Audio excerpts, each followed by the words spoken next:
ঢাকায় আসবো আর এই জায়গাটাতে আসা হবে না তা হতেই পারে না। আমার একসময় একদম ছোটকাল থেকে বড় হওয়া অবধি এই জায়গাটাতেই ছিলাম। একদম যখন ছোট ছিলাম তখন খেলাঘর থেকে গান গাইতে আসতাম শিশু একাডেমিতে। এরপরে যখন ঢাকার মানে ইডেন কলেজে ভর্তি হলাম তো এখান দিয়েই যাওয়া আসা, এখান দিয়েই আড্ডা, এখানেই সবকিছু। বিশেষ করে শিশু একাডেমি, দোয়েল চত্বর এগুলো যেন আমার জীবনের একটা অংশ, এমন একটা পরিস্থিতি। তো যখনই দেশ ছাড়লাম তারপরে এই জায়গাটাকে যেভাবে মিস করছি মানে কি বলবো, নিজের বাসার পরে মনে হয় এই জায়গাগুলোকেই সবচেয়ে বেশি মিস করছি। আমার কলেজটাকেও ইনফ্যাক্ট আমি মিস করছি অনেক বেশি। তো যখনই সময় পাইছি ঢাকায় আসছি, এই জায়গাটাতে ছুটে আসছি। আর প্রিয় বান্ধবী রাখিকেও এখানে বারবার আমি মানে দেখা করার জন্য আমন্ত্রণ জানাইছি যে, "এখানে আসো, এখানে আয়, তাইলে তোর সাথেও দেখা হবে আর এই প্রিয় জায়গাটার সাথেও দেখা হবে।" দ্যাট মিনস ২ টা প্রিয় জায়গা একসাথে, ২ টা প্রিয় জায়গা এবং জিনিস সবকিছু একসাথেই দেখা হবে। প্রিয় মানুষটাকেও দেখা হবে, সবকিছুই।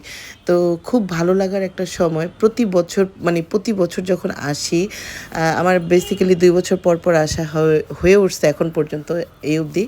তো যতবারই আসছি ততবারই এখানে একেবারে ছুটে, ছুটে আসছি। বান্ধবীটাকেও ডেকে, ডেকে নিয়ে আসছি যে আমাদের প্রাণের জায়গা, এখানেই আমাদের মিলন হবে, এখানেই আমাদের দেখা হবে। আবার যখন আসার সুযোগ পাবো তখন হয়তো এখানেই আসবো বারবার।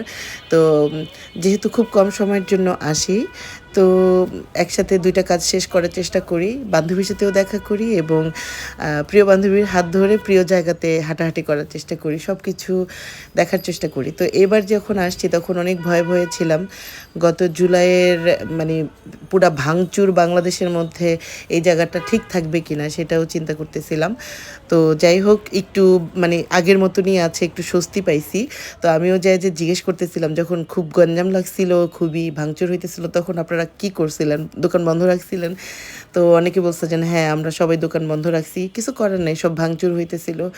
তো অনেক ভাঙচুর ঢাকার মধ্যে, একেবারে সত্যি কথা, ঢাকা অনেকটাই ভেঙে চুরে একেবারে অস্থির।